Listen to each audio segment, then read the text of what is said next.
Fala pessoal, você está no canal Conexão Efedrina, eu sou o Arthur e nesse vídeo vamos tentar explicar para vocês a farmacocinética de maneira geral. Nós vamos dividir esse vídeo em 4 partes para ele não ficar tão extenso e tão massivo. E vamos usar como bibliografia o livro Bases Farmacológicas da Terapêutica do Goodman e Gilmans, da 3ª edição.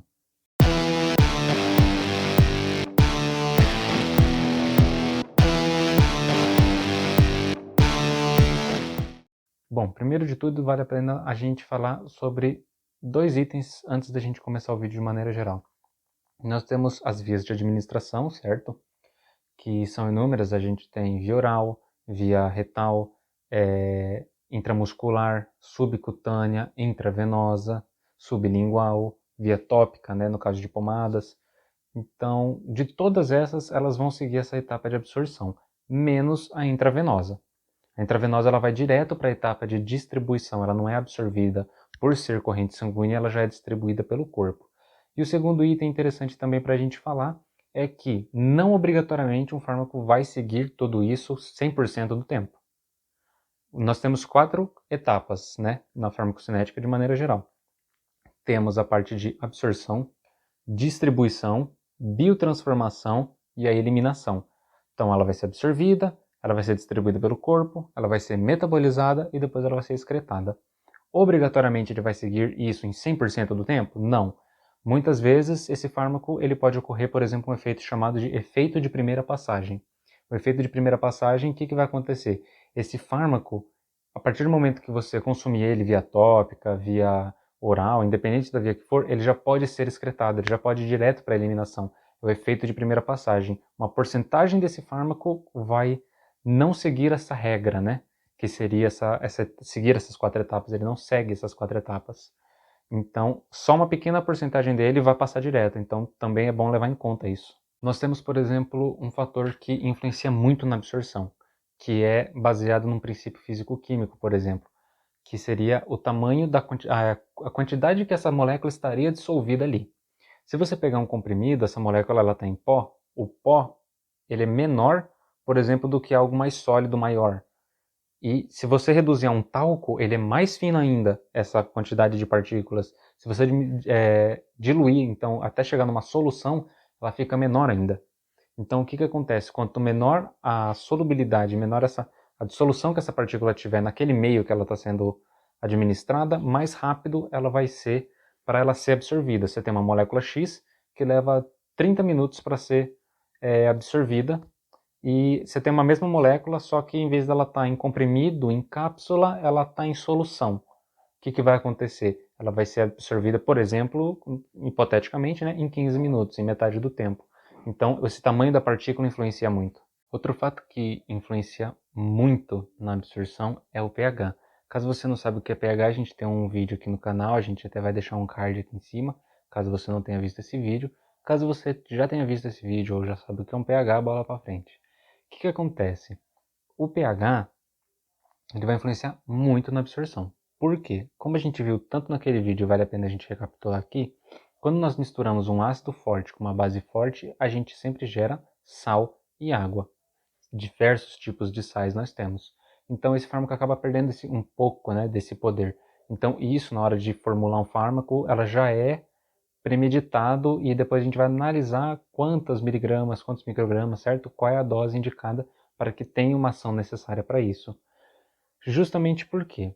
Porque quando você consome, por exemplo, um fármaco que tem um pH alcalino, para cima de 7, e você ingere ele, certo? Você faz via oral essa administração desse fármaco, dessa droga, desse medicamento, o que acontece? Ele vai cair no pH do estômago, e como ele é básico, o pH do estômago é ácido, ela acaba tendo uma reação de neutralização. Ela acaba gerando sal e água. E isso interfere na absorção do fármaco. Justamente porque fármacos que são básicos, são fármacos alcalinos, eles vão ser absorvidos na parte do intestino, numa parte mais específica do intestino, certo? Que a gente tem vários pHs no intestino, mas ele varia mais ou menos de pH 8, 8,5 no intestino, em algumas partes.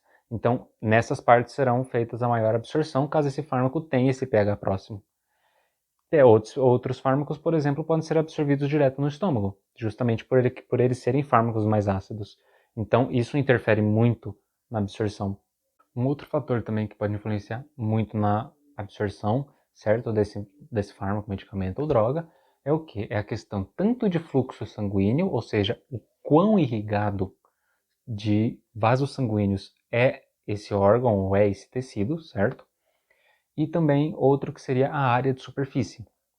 Como assim área de superfície? No estômago, se você calcular a área do estômago, você vai chegar no valor de X. Se você calcular a área da superfície do seu pulmão, você vai chegar num valor muito grande, já que cada alvéolo pode fazer uma absorção. E como o pulmão ele se expande, ele tem milhares e milhares de alvéolos, essa área de superfície acaba ficando gigante. Então isso também influencia na absorção, já que você pode perceber que muitos medicamentos que são administrados, por exemplo, o óxido nitroso para você ir para uma cirurgia, certo? Que eles colocam, a gente vê muito isso em filme, que a pessoa dá conta até 3, 4 pessoas já dormiu, justamente essa absorção é muito rápida pela quantidade da área de superfície. Essa área de superfície é muito grande, então isso influencia muito na absorção.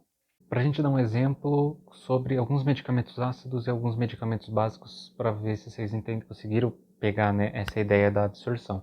Nós temos alguns medicamentos que são ácidos, por exemplo, os barbitúricos, certo? Que são também usados como ansiolíticos, e os derivados do salicilato, tão falado nesse canal, o ácido acetil salicílico.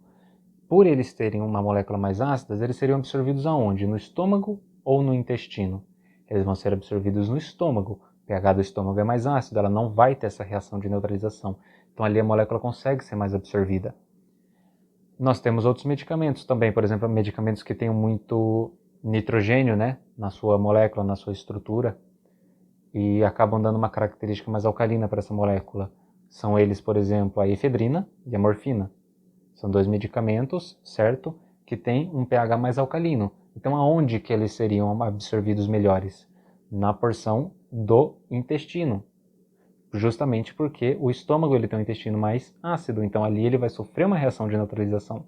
No intestino não, no intestino é que vai ocorrer a absorção de fármacos alcalinos. Fármacos ácidos ocorre a maior absorção, né, no estômago.